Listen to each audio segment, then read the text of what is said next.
Hello guys, good afternoon. आज मैले first time हेर्नुहोस् सुँगुरको अचार बनाइरहेको छु।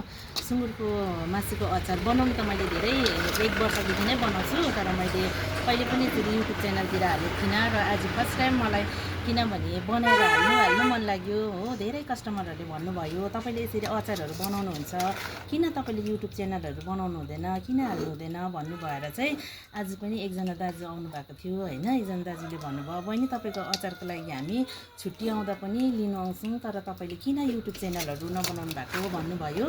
तर मलाई पनि त्यति साह्रो आइडिया थिएन र मैले आज चाहिँ मेरो छोरीहरूबाट भन्दाखेरि चाहिँ बनाउनुहोस् न मम्मी बनाउनुहोस् भन्नुभयो कि, अन्त बनाएको। यो चाहिँ मैले आज फर्स्ट टाइम हो युट्युब च्यानलमा हालेको। तपाईँहरूलाई मन पर्यो भने तपाईँहरूले लाइक गरिदिनुहोस्। अनि यो अचार चाहिँ सुँगुरको मासुको हो।